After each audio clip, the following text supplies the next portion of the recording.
Hey, what's up everyone? I'm Evan with PodPeak, and in this video, I'm going to show you how I create my own custom toolbar buttons or icons in Reaper. Let's dive in.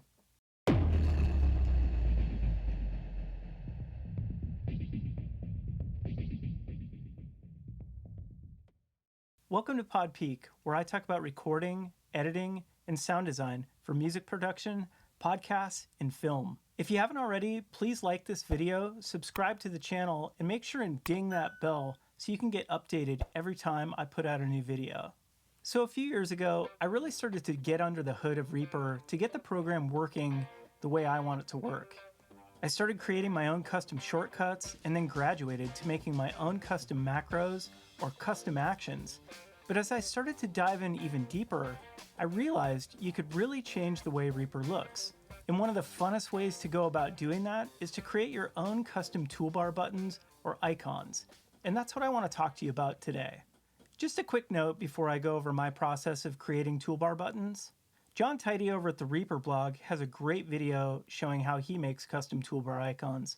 I would highly recommend watching that video as John makes great tutorials, and I'll make sure I leave a link to that video down below.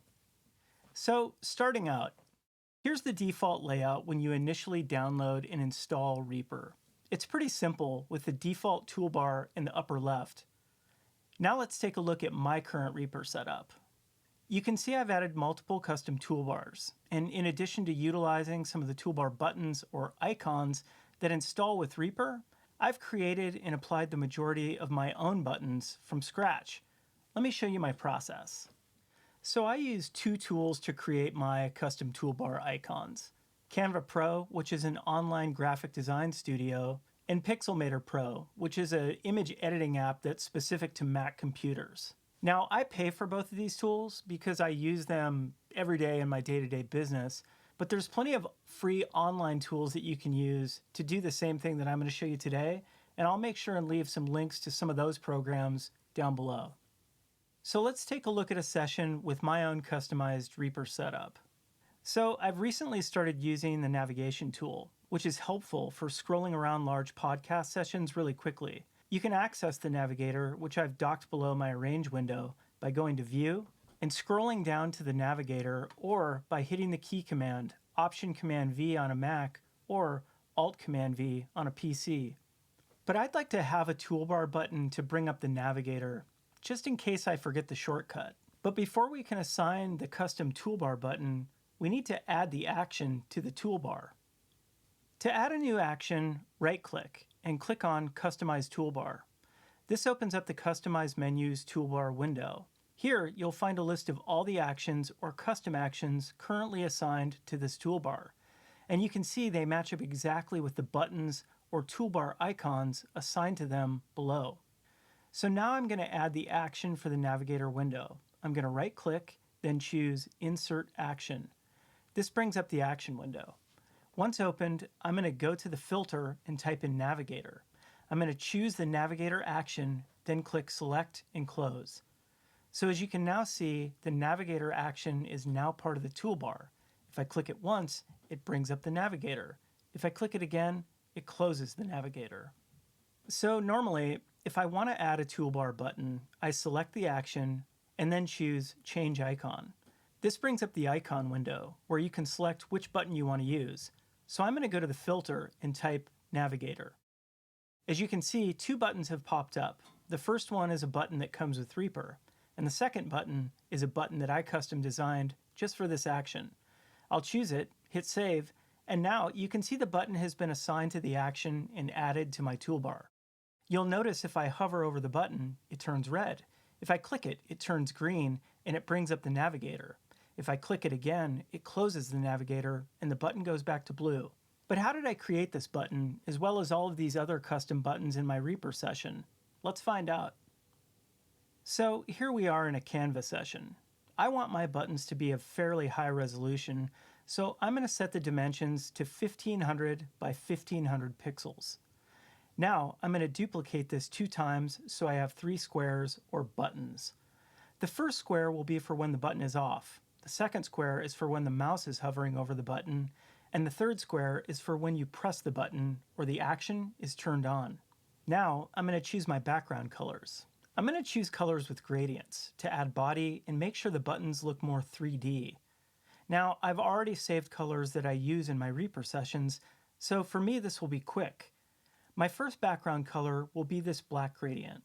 The next buttons will be this green gradient. Depending on how you want Reaper to look, you'll have to experiment until you find what works.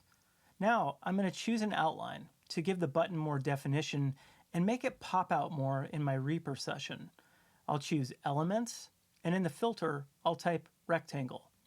I'll choose this one, and then resize it to fit the edges of my button. Now I'm going to color it. We'll choose this light blue. Now I'm going to search for the design I want to use for my Navigator button. I'll go to Elements again, and in the filter, I'm going to search Zoom Out. We'll choose this one, as it looks like a magnifying glass over a track. Now I'll resize it to fit the button, and I'll choose the same color as the outline. So this is what my button will look like when it's turned off. Now I'm going to work on the second phase of the button, when the mouse will be hovering over it. The first thing I'm going to do is copy and paste the elements from the first button. Now I want the button to turn red when I hover my mouse over it. So I'll go to my saved colors, choose this red, and there you go. And finally, let's go to the third phase of the button, or when the button will be turned on. Again, I'll copy and paste the elements, but this time we're going to color them green. So there you go, the three phases of the button. Off, when you hover the mouse over it, and when the button or action is activated or turned on. So now we're going to export this file so we can upload it into my image editing software, which is Pixelmator Pro. First, I'll name the export Navigator button, and I'll export it as a PNG file. I'll save it to my desktop. It exported it as a zip file, so I'll just unzip that and put the folder on my desktop for now. So now I'm going to open up Pixelmator Pro. I already have a template set up for this called Reaper Toolbar Icons. So as I open this, you can see I've got a transparent template set to 30 pixels by 90 pixels, which is the size the toolbar icons need to be in the Reaper folder. This will allow three 30 pixel by 30 pixel squares to fit perfectly, or each of the three buttons that I made in Canva. So now I'm going to import each individual button phase that I created. I'm going to go to Insert, then Choose. I'm going to go navigate to my folder on the desktop and choose Button 1, which is the off state of the button. So because I made these buttons at 1500 by 1500 pixels, I'm going to need to resize them to 30 pixels. So under Size, I'm going to go change the width to 30 and the height to 30. So now I need to position the button to 0 and 0. So there is the first stage of the button. This is what the button will look like when it's turned off. Now I'm going to import the second button, or second phase of the action. Now we'll do the same thing and resize the button. And this time we'll position it to 30 and 0. This is what the button will look like when you hover the mouse over it. And finally, we'll insert the third button. Go to Insert, Choose, and select Button 3. Same thing now. We'll resize the button to 30 by 30 pixels, and this time we'll set the position to 60 and 0, and boom, this is the completed toolbar button.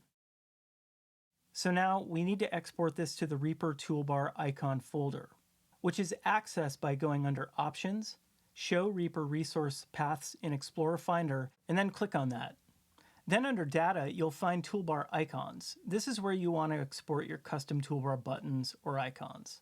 So I'm back in Pixelmator Pro. I'm going to go to File, Export, and as you can see, I'm already set up to save my files in the Reaper Toolbar Icon folder.